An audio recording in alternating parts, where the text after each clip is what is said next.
nade safari osebedo wuotho osebedo godo makore lach ahinya bende usambaza furaha kawuono yala kod ugunja uchal nade kawuono vioje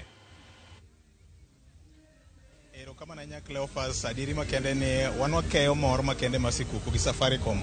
Royal Media Services Ramogi FM Ramogi TV gi Safaricom okelna jokanya na mor putu gi sani wane chiro masidindi nyewa saya yala wan sidindi sani ko sidindi wadhi nyaka ugunja ko ugunja wadhi nyaka ukwala ko ukwala wadhi rangala ko wuok rangala wadhi siaya wadhi nyaka bondo makoro wadhi bede gi show maduong' mokalo nyaka Jausenge bende wakwayo ni woguru oko nikech wantiere kod ber mogundho nikech sa owuotho ka kod ber mogundho ne jokanyanam wan kod gwen mabende wachiwo wan kod diek mangima mabende wachiwo wan kod credit kata airtime wachiwo wan kod simbe mabende wachiwo to gima duong' ahinya ni Safaricom kinde makoro geingo higni 24 nyaka ne gichak bedie ginyiso mor ne oganda jo Kenya duto te ma network kende ma bende olak mokalo kiwacho wach mar 5G Safaricom mani kode motegno mokalo kiwacho weche mag M-Pesa masani koro kelo yot e weche mag ko pesa to gima duong' ahinya ne jitimo hala matindo akwayo ni gidonje gimidong ni pochi la biashara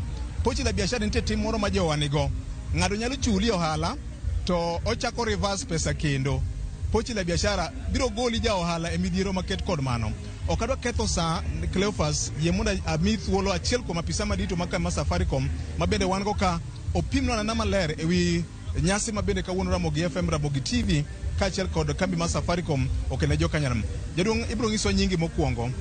inyiswa na to mor makoro wakeyo ni ochope okang' mane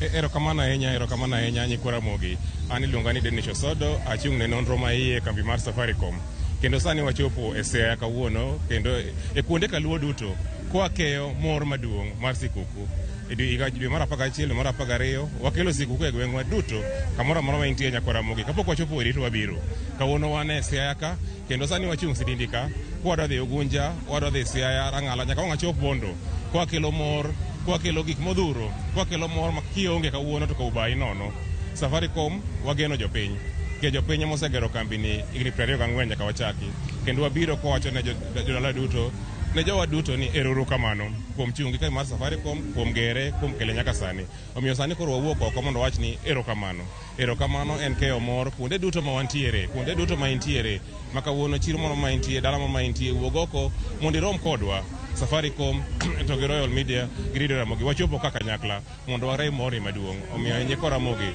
Safaricom wacho ni erokamano kuom higni 24 misemiyowa wageno ni wabiro bedo kendo mi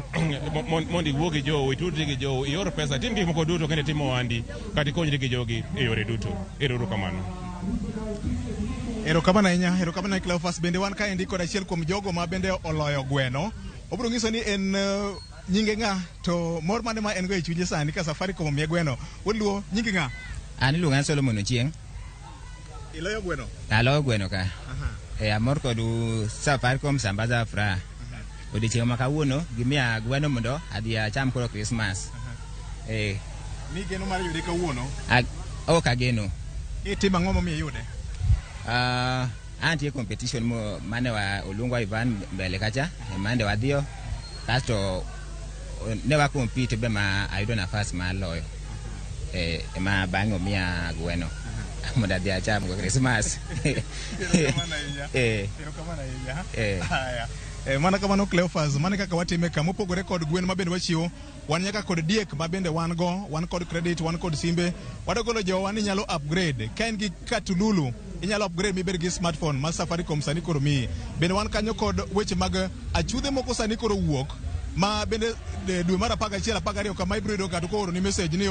ni chula rende namba ni kata ni aoro ni M-Pesa e namba ni duokna pesa na maga chudhe masani Safaricom biro gi rieko moro mar geng'ogi nikech maino margi en rito customer e yo mowinjore. Cleophas bende wan kanyo kod credit mabende wabiro chiwo wan kanyo kod mich mamoko waluongo ni gift hamper mabende wabiro chiwo moting'o mok ngano oting'o nyaka mor chiedo kod gik mamoko nikech wan ka tijo maduong' en mana keyo mor kendo lilo wibende kik wil wan gi jolendo mamoko machalo Lind Ramogi mar Ramogi TV Kasuku Rafael nika wan kod manager Kijabelo namba 1 bende nika kod jotim mangima mar kambi mar Royal Media Services Cleophas kadi bende in gi penjo moro amora tinyalo wacho na to maduong' ahinya en kwajo mantiere dala mar Ugunja ka in e gwenge mag Sigomre ka in e gwenge mag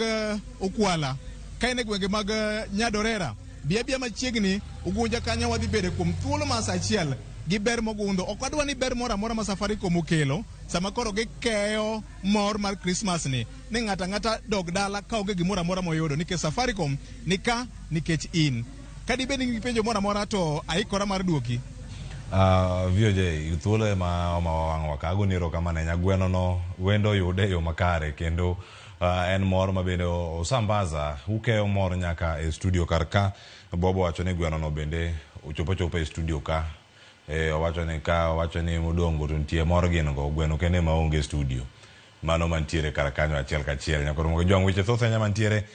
riwri kod team mano mara Royal Media Services kod kambi tudruok mano ma Safaricom mondo mi yud mor makende kamoro amora ma untie winjo kanyo wuotho chomo Ugunja yala gisewuok gin sidindi gichomo Ugunja kaeto bang'e wuoth rumo Bondo e kaunti ma Siaya. Mano gimedo keyo mor e gwenge ma Kaluo duto wabobedo ka mondo koni chenro mamoko bende matimore e kinde ma gintiere karkacha. Sa osoro mosabich moro nyangwero kamano kumbedo koda okinyi ma kawuono nan kae kod Faith Awuor jakene ratiro mag nyiri kachiel koda ka jalonyo weche mag mbui